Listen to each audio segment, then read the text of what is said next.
सभी गुरुमुखों को साफ प्रेम जय सच्चिदानंद जी।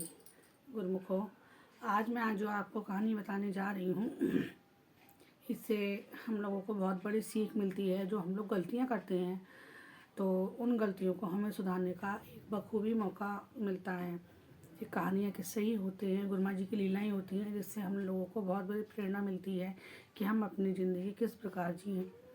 गुरुमुखों, एक भगत था, वो कृष्ण जी का अनन्य प्रेमी था। तो वो भगवान श्री कृष्ण की पूजा अर्चना बहुत बखूबी करता था। तो सुबह उन्हें उठाना, फिर स्नान कराना, जैसे लड्डू गोपाल की जो सेवा की जाती है बखूबी सेवा करता था। लेकिन वो बहुत गरीब था। गरीब होने के कारण उसके दिन निष्ठा जो थी कृष्ण जी के प्रति अटूट थी कि एक न एक दिन हमारे दिन आएंगे, हमारे दिन बदलेंगे। और उसका जो दोस्त था वो शंकर जी का भक्त था। वो शंकर जी का बाकायदा राजाभिषेक करता था और शंकर जी की याचना करता था और जाप करता था ओम नमः शिवाय का। तो वो जो शंकर जी का जो भक्त था उसके दिन हल्के हल्के सुधरने लगे और वो एक दिन बड़ा आदमी बन गया।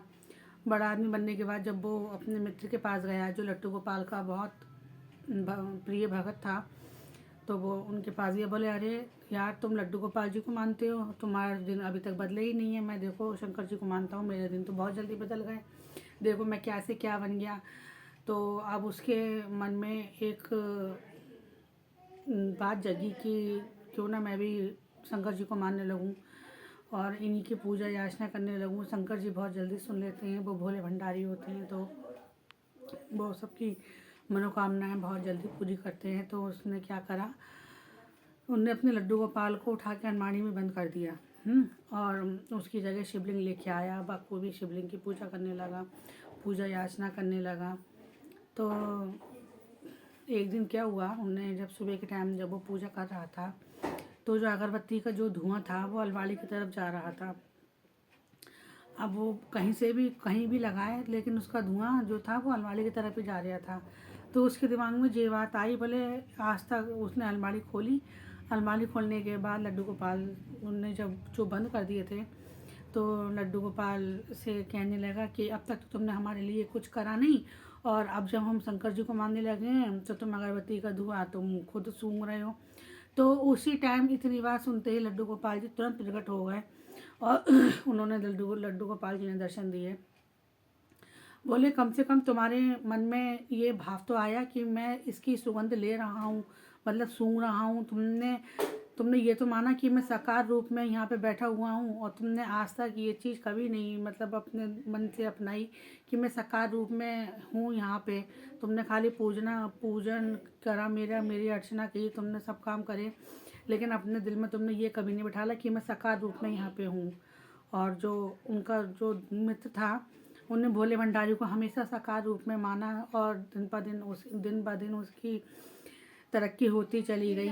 तो हम लोगों को गुरुमुखों यही सीख मिलती है कि हम गुरु महाराज जी की छवि को हमेशा साकार रूप मानें और उनकी सुबह शाम निष्ठा से पूजा करें, अर्चना करें और गुरु महाराज जी को भोग लगाएं और जो भी घर में जो चीज़ बनती है उसका भोग गुरुमुख को ज़रूर लगाएं और गुरु महाराज जी को स्नान कराएं, रोज़ाना तिलक लगाएं और ऐसा माने कि साक्षात गुरु महाराज जी हमारे घर में विराजमान हैं और कोई भी गलत चीज़ अपने घर में प्रवेश ना करें। और जो भी काम करें गुरु महाराज जी से पूछ कर करें। उनको कहीं भी जाएं तो उनको बता के जाएं। गुरुमुखों को यही सब चीज़ें होती हैं जो हमको गुरु महाराज जी की तरफ खींचती हैं और गुरु महाराज जी हमेशा हमारे अंग संग रहते हैं।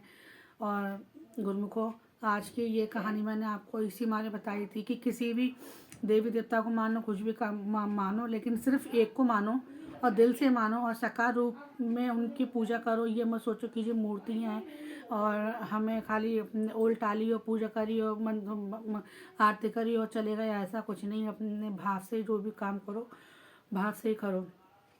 तो गुरुमुखों, अगर आज आपको ये कहानी पसंद आई हो तो प्लीज़ सब्सक्राइब करें, फॉलो करें और कमेंट बॉक्स में जाके जय सच्चिदानंद जी ज़रूर लिखें। और अब मिलते हैं अगली श्री लीला में, तब तक के लिए जय सच्चिदानंद जी।